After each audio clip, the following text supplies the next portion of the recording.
আমার গ্রাম তোমার শহর চ্যানেলের মাধ্যমে আজকে আমরা জানবো যে বাড়িতে বসে আপনি গভর্নমেন্টের কাজগুলো ঠিক কিভাবে জানবেন। অনেকেই বলেন যে আমার সারাদিন ব্যস্ততার মধ্যে এত সময় কোথায় যে আমি গ্রাম পঞ্চায়েত বা পৌরসভা বা মিউনিসিপ্যালিটি অফিসে যাব বা কোন ওয়েবসাইট রয়েছে সেগুলো আমি জানবো। তো সেখানে আজকে আপনাকে আমরা প্রথমে কিছু ওয়েবসাইটের ডিটেলস বলবো। হ্যাঁ বন্ধুরা, যে ওয়েবসাইটগুলো আপনার জেনে রাখা দরকার এবং আপনি আপনার ব্যস্ততার সময়ে, যে সময় আপনি রিলস দেখছেন, আড্ডা মারছেন, চায়ের দোকানে বসে আছেন বা বাজারে বন্ধুর সঙ্গে সময় কাটাচ্ছেন বা আপনি একাকী বসে রয়েছেন, এই সময়গুলোতে আপনার বাড়ির পাশে, আপনার পঞ্চায়েতে, আপনার গ্রামে বা আপনার ব্লকে বা আপনার শহরে কোথায় কি হচ্ছে আপনি কিন্তু এক ঝলকে জেনে নিতে পারবেন। হ্যাঁ, এই ওয়েবসাইটগুলো বলার আগে বন্ধু আপনাকে বলি যে কিছু ফান্ড আপনার জেনে রাখা দরকার। কিছু ফান্ড সম্পর্কে আপনার বেসিক নলেজ থাকতে হবে এবং এই বেসিক নলেজ থাকলে কোন ফান্ডে কি কাজ হয় আর কোন ফান্ডের কি কি টার্মস অ্যান্ড কন্ডিশন রয়েছে গভর্নমেন্টের, সেটা জানা থাকলে আপনার বুঝতে খুব সুবিধা হবে এবং ইজিলি সেই ফান্ডগুলোর বিষয়ে আপনি কিন্তু তথ্য সংগ্রহ করতে পারবেন।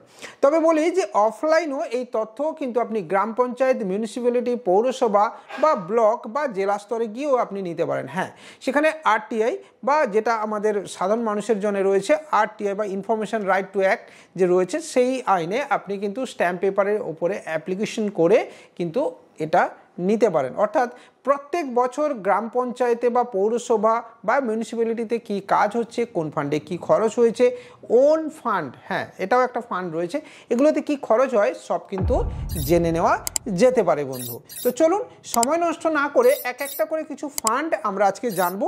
একদিনে তো সবটা বলে দেওয়া সম্ভব না, তো একটু একটু করে জানলে আপনার সেটা মনে থাকবে এবং আপনি ধীরে ধীরে কিন্তু এগোতে পারবেন। এই ফান্ডগুলো বোঝানোর ক্ষেত্রে কিছু উদাহরণ আপনাকে দিই। ধরুন আপনি ছবিতে দেখতে পাচ্ছেন যে একটা ফান্ড রয়েছে বিআপ বা বিধায়ক এলাকা উন্নয়ন তহবিল। এগুলোর কিভাবে হয়? আবার কোনো একটা ফান্ড রয়েছে MGNREGS, অনেকে নারেগা 100 দিনের প্রকল্পও জানেন। আবার 15 ফিনান্স, 14 ফিনান্স, ISGP, IBRD বা পারফরমেন্স গ্র্যান্ট, এগুলোও কিন্তু রয়েছে। হ্যাঁ, চক্কর দিচ্ছে বুঝি? না, চক্কর দেওয়ার কিছু নেই, এক এক করে বলি। আপনারা হয়তো অনেকেই জানেন না যে বিশ্ব ব্যাংকের টাকা গ্রাম পঞ্চায়েত, পৌরসভা বা সরকার পায়। হ্যাঁ, আর প্রথম ভিডিওতে কিন্তু বলেছি যে একটা গ্রাম পঞ্চায়েত হলো মিনি মহাকরণ বা মিনি নবান্ন আমাদের ওয়েস্ট বেঙ্গলের জন্য। তো সেখানে কি হয়, নবান্নতে যা যা দপ্তর রয়েছে সবই খুঁটিনাটি ছোট ছোট করে একটু একটু করে গ্রাম পঞ্চায়েত বা পৌরসভা বা ব্লক স্তরে কিন্তু রয়েছে। বিধায়ক যারা আমাদের MLA থাকেন বা MP যারা থাকেন তারাও কিন্তু একটা ফান্ড পান। হ্যাঁ, তো এদের এই ফান্ডগুলো কিন্তু গ্রাম পঞ্চায়েত, পঞ্চায়েত সমিতি, ব্লক বা জেলা পরিষদ বা স্টেট লেভেল থেকে বিভিন্ন কাজের বরাদ্দের মাধ্যমে খরচ হয়। হ্যাঁ, অর্থাৎ যে কোনো বিধায়ক বা MP বা MLA, ঠিক আছে ইংরেজিতে বললে, ইনারা কিন্তু সরাসরি কাজ করতে পারেন না। বিধায়ক মানে MLA আর সাংসদ মানে MP, ঠিক আছে?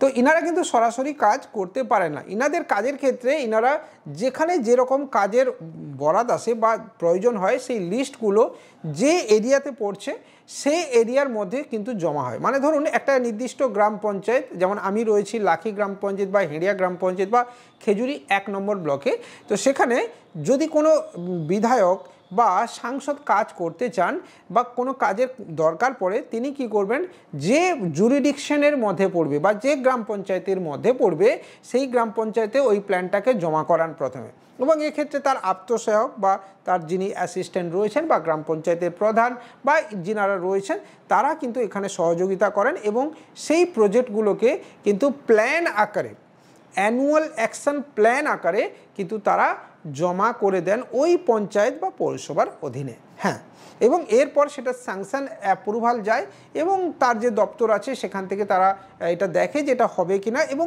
তারপরে ফিল্ডের ইঞ্জিনিয়াররা কিন্তু ফিল্ডে যান, সেটা মেপে জোকে দেখেন এবং তারপরে সেই পরিমাণ টাকা কিন্তু বরাদ্দ হয় ওই কাজের জন্য। এবার ধরুন আপনার যেটা বিশ্ব ব্যাংকের টাকা আপনাকে আমি বললাম, সেখানেও কিন্তু বিভিন্ন ধরনের কাজ হয়ে থাকে, সেটাও একটা ফান্ড রয়েছে। এবার ধরুন ISGP তো একটা বড় ফান্ড রয়েছে। ISGP কিন্তু প্রত্যেক বছরে একটা টাকা কন্টিনিউয়াস বেসিসে পেতে থাকেন এবং নির্দিষ্ট টাইমে খরচ করলে, ভালো করে বুঝবেন, নির্দিষ্ট টাইমে খরচ করলে গ্রাম পঞ্চায়েত কিন্তু ভালো রেজাল্ট করলে নির্দিষ্ট সময়ে টাকা পান এবং গ্র্যান্ট বাড়তে থাকে। বিষয়টা আপনাকে বলি, যেরকম ছেলের মেয়েরা স্টুডেন্টরা যদি ভালো পড়াশুনো করে বিভিন্ন ধরনের বৃত্তি পেয়ে থাকে, ঠিক সেরকমই গ্রাম পঞ্চায়েতেরও কিন্তু একটা পরীক্ষা হয় আইএসজিপি রিগার্ডিং। তো সেখানে সেই পরীক্ষায় সে যদি একদম সসম্মানে উত্তীর্ণ হয় তাহলে কিন্তু সে একটা গ্রান্ট পাবে এবং নির্দিষ্ট সময়ের মধ্যে টাকা খরচ করলে তার আবার একটি পারফরমেন্স গ্র্যান্ট, অর্থাৎ আমার পারফরমেন্সের বেসিসে আলাদা একটা গ্র্যান্টও কিন্তু বরাদ্দ হয়ে থাকে। আবার 15 ফিনান্সও রয়েছে, যেখানে কিন্তু টাইট আনটাইট বিভিন্ন ধরনের ভাগ কিন্তু রয়েছে, এরকম কিন্তু অনেক রয়েছে। আপনি হয়তো মনে করছেন যে পাজেল হয়ে যাবেন, না, পাজেল হয়ে যাওয়ার কিছু নেই। এটা আপনাকে একটা সম্যক ধারণা দিচ্ছি যে কিভাবে কাজগুলো হয় স্টেপ বাই স্টেপ। ধরুন আপনার বাড়ির পাশে আপনি একটা স্ট্রিট লাইট দেখছেন, সেই স্ট্রিট লাইটটা কোন ফান্ড থেকে হতে পারে এটা কিন্তু আপনাকে জানতে হবে, না হলে আপনি কি করবেন, অন্ধের মতো এদিক ওদিক হাতড়ে বেড়াবেন। তো সেই হাতড়ে বেড়ানো থেকে যদি আপনি বাঁচতে চান তাহলে আপনাকে সঠিক ফান্ড জানতে হবে। আপনি দেখছেন যে সর্বসাধারণের একটা পুকুর রয়েছে, বড় পুকুর বা দিঘি রয়েছে, সেখানে একটা বড় ঘাট হয়েছে, ঠিক আছে। তো সেই ঘাটটা কোথা থেকে হচ্ছে, কোন ফান্ড থেকে হচ্ছে আপনি জানতে চাইছেন কিন্তু আপনি জানতে পারছেন না। তো সেটা জানতে গেলে আপনাকে ফান্ড জানতে হবে, টাইট আনটাইট, ঠিক আছে। অর্থাৎ এই ধরনের ফান্ড আছে 15 ফিনান্স বা 14 ফিনান্স থেকে এই ধরনের কাজগুলো টাইট আনটাইটের মধ্যে ভাগ হয়ে যায়। এবারে আবার ক্ষেত্রে ধরুন আপনি কোথাও ঢালাই রাস্তা হয়েছে, তো সেই ঢালাই রাস্তা কোথা থেকে হলো সেটা আপনি বুঝতে পারছেন না। আবার কোথাও একটা জলের পাইপলাইন হয়েছে, সাবমার্সিবল হয়েছে, সেটা কোথা থেকে হচ্ছে আপনি বুঝতে পারছেন না। তবে এখানে বোঝার একটা সহজ রাস্তা আপনাকে আমি বলে দিই। প্রতিটি কাজের ক্ষেত্রে একটি করে ডিসপ্লে বোর্ড কিন্তু বন্ধু বাধ্যতামূলক। হ্যাঁ, সরকারি যে কোনো কাজ হোক না কেন, সেটা ব্লক স্তর, পঞ্চায়েত, পৌরসভা বা জেলা পরিষদ, যে কোনো লেভেল থেকে হোক না কেন, সেখানে কিন্তু একটি করে ডিসপ্লে বোর্ড বা একটা বোর্ড লাগানো থাকে। কোনো কোনো ক্ষেত্রে যে কাজটি হয়েছে তার গায়ে লেখা থাকে, যেমন সাবমার্সিবলের ক্ষেত্রে, স্ট্রিট লাইটের ক্ষেত্রে, ঘাটের ক্ষেত্রে বা প্রস্তর ফলক দিয়ে মেনশন করা থাকে। তো সেখান থেকে আপনি সহজে ফান্ড কিন্তু বুঝতে পারবেন এবং ওই ফান্ডের উপরে কোয়ারিও করতে পারবেন। আবার কিছু কিছু ক্ষেত্রে ওই ডিসপ্লে বোর্ড নষ্ট হয়ে যায় বা ভেঙে যায়, জলে লেখাটা মুছে যেতে পারে, সেক্ষেত্রে আপনাকে কিন্তু অবশ্যই এই ফান্ড সম্পর্কে সচেতন থাকতে হবে। তো এক্ষেত্রে আরও অনেক কাজ রয়েছে, যেমন বন্ধুরা জলের পাইপ লাইন, ঠিক আছে, কিছু কাজ যেমন টাইট ফান্ড, কিছু যেমন 15 ফিনান্সে রয়েছে জল সম্পর্কিত কাজ হবে, অর্থাৎ 50%, 100 টাকা সরকার যদি আপনাকে বরাদ্দ করে 50% আপনাকে কিন্তু জল সম্পর্কিত কাজ করতে হবে। এই ধরনের গাইডলাইন রয়েছে বন্ধু। তো আবার এই যে ঢালাই বা রোডগুলো স্যাংশন হয়, এখানে আবার অনেক বিষয় রয়েছে। দেখুন কোথাও পিচ রাস্তা হচ্ছে, কোথাও ঢালাই রাস্তা হচ্ছে, আবার কোথাও কিন্তু শুধু রাস্তা রিপেয়ারিং হচ্ছে মোরাম বা বড় বড় ইটের খোঁয়া দিয়ে। তাহলে এই যে ক্যাটাগরি ওয়াইজ ভাগ হয়ে গেল, এগুলো কিন্তু বিভিন্ন জায়গা থেকে হয়। পিচ রাস্তা সাধারণত গ্রামীণ সড়ক যোজনার অন্তর্গত হয় এবং বড় বড় যে সমস্ত 10 ফুট বা 8 ফুটের বেশি যে সমস্ত ঢালাই রাস্তা, সেগুলো আবার জেলা পরিষদ থেকে হয়। গ্রাম পঞ্চায়েত থেকে কিন্তু ছোট ছোট ঢালাই রাস্তা 120 মিটার, 130 মিটার এই ধরনের হয়ে থাকে। খুব বড় হলে সবগুলো ফান্ড মিলিয়ে 500 মিটার পর্যন্ত হতে পারে। এবং কেন হয়, এর পেছনেও কারণ আছে। এখানে কিন্তু স্যাংশন অথরিটি যিনি রয়েছেন বা যিনি ইঞ্জিনিয়ার সাহেব রয়েছেন, যাকে আমরা নির্মাণ সহায়ক বলি, সেক্ষেত্রে তার যে লিমিট রয়েছে সেই লিমিট কিন্তু তিনি পেরিয়ে যেতে পারেন না। মানে তার যে স্যাংশনিং লিমিট রয়েছে সেটা কখনো উনি পেরিয়ে যেতে পারেন না। অর্থাৎ ভেটিং এস্টিমেট বা এস্টিমেট অ্যামাউন্ট বা ভেটেড অ্যামাউন্ট কিন্তু তার একটা লিমিট রয়েছে। তো এই ভেটেড অ্যামাউন্ট করতে গেলেও না এই ধরনের টার্ম রয়েছে আমাদের এই ধরনের কাজে। আবার যে ঢালাই রাস্তা বা পিচ রাস্তা হয় সেটা আবার পিডব্লিউডি শিডিউল মেনে হয়। তো পিডব্লিউডি শিডিউল আপনি কোথায় পাবেন, সেটাও কিন্তু অনলাইনে পাওয়া যায়। তো বন্ধুরা, এই ধরনের যাবতীয় তথ্য আমরা কিন্তু এক এক করে আপনাদের সামনে বোঝানোর চেষ্টা করব, যেখানে আপনি অ্যাজ এ ইন্ডিয়ান সিটিজেন আপনি জানতে পারবেন কিভাবে কাজ হয়।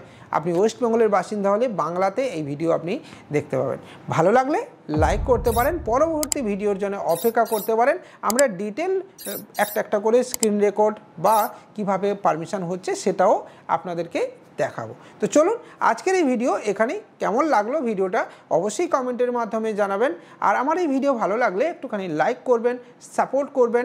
আর দয়া করে আবারও শেষে বলছি, কোনো রকম রাজনৈতিক দৃষ্টিভঙ্গি নিয়ে এই ভিডিও দেখবেন না। ভালো থাকুন, সুস্থ থাকুন, বাই।